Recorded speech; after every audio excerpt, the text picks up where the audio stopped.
गांव धनपुर की छोटी सी बाजार में एक नया ठेला लग चुका था। ठेले पर एक औरत पानी पूरी बेच रही थी। देखने में वह साधारण लग रही थी।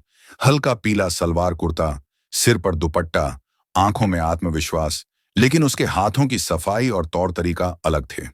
गांव वालों को यह समझ नहीं आ रहा था कि यह नई ठेली वाली कौन है और पहले कभी क्यों नहीं दिखी। लेकिन असलियत कुछ और थी। यह साधारण महिला कोई और नहीं, बल्कि जिले की एसपी, पुलिस अधीक्षक आराधना सिंह थीं, जो अपनी असली पहचान छुपाकर गांव में आई थीं। उन्होंने यह ठेला एक मकसद से लगाया था। देखना था कि गांव के गरीब ठेले वालों के साथ पुलिस और समाज कैसा व्यवहार करता है। दोपहर के करीब 3 बजे थे। बाजार में चहल पहल शुरू हो गई थी। तभी एक काली बुलेट मोटरसाइकिल धूल उड़ाती हुई आकर रुकी।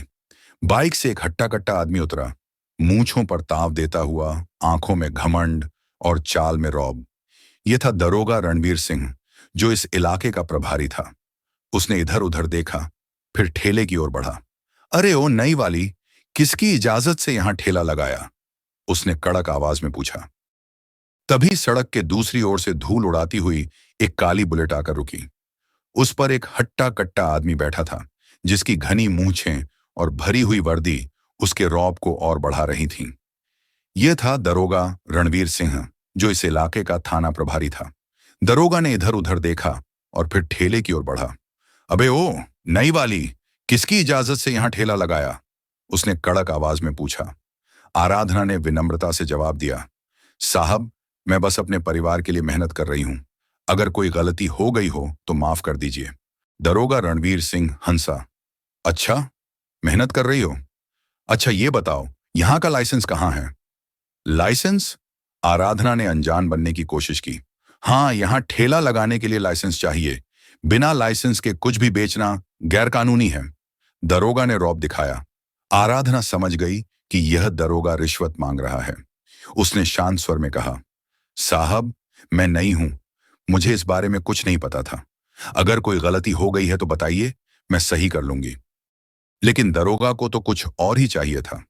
उसने गुस्से में कहा, अगर ठेला लगाना है तो हर महीने हमें हफ्ता देना होगा, समझी? गांव वाले यह सब देख रहे थे। कोई कुछ नहीं बोला, क्योंकि सबको डर था कि अगर दरोगा से बहस की तो पुलिस उन्हें झूठे केस में फंसा देगी। अब एसपी मैडम को यकीन हो गया कि यह दरोगा भ्रष्ट है और गरीबों को परेशान करता है। लेकिन उन्होंने सोचा कि अभी अपनी पहचान जाहिर करना सही नहीं होगा। उन्होंने सिर झुकाकर कहा, साहब, मैं गरीब औरत हूं, मेरे पास इतना पैसा नहीं है, कृपया मुझे माफ कर दीजिए। रणवीर सिंह हंसा। गरीब है तो घर बैठ, ठेला क्यों लगाया? या फिर हमें हफ्ता दे, नहीं तो ठेला हटवा दूंगा। इतना कहकर उसने ठेले को जोर से धक्का दे दिया। ठेले पर रखे गोलगप्पे जमीन पर गिर गए और पानी का मटका फूट गया। गांव वालों को बहुत गुस्सा आया, लेकिन किसी की हिम्मत नहीं हुई कि दरोगा के खिलाफ कुछ बोले। लेकिन अब एसपी आराधना के सब्र का बांध टूट गया।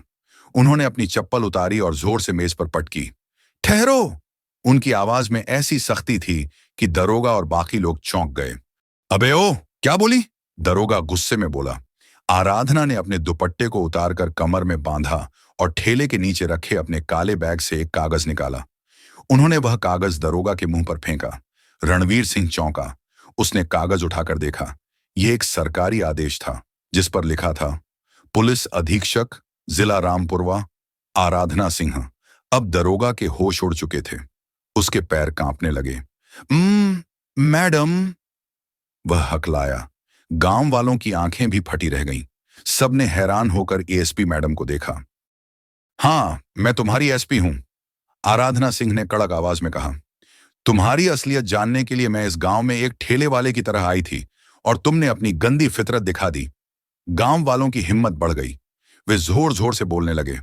बहुत अच्छा हुआ, अब इसे सजा दो मैडम जी। एसपी आराधना ने अपनी जेब से वॉकी टॉकी निकाली और आदेश दिया, थाने से इंस्पेक्टर वर्मा और उनकी टीम को तुरंत यहां भेजो। कुछ ही देर में पुलिस की गाड़ियां गांव में आ गईं। दरोगा रणवीर सिंह अब पसीने पसीने हो चुका था। मुझे माफ कर दीजिए मैडम, गलती हो गई। उसने हाथ जोड़ ली। लेकिन एसपी मैडम ने कठोरता से कहा, तुमने न जाने कितने गरीबों से हफ्ता वसूला है। तुम जैसे भ्रष्ट अधिकारियों की पुलिस में कोई जगह नहीं।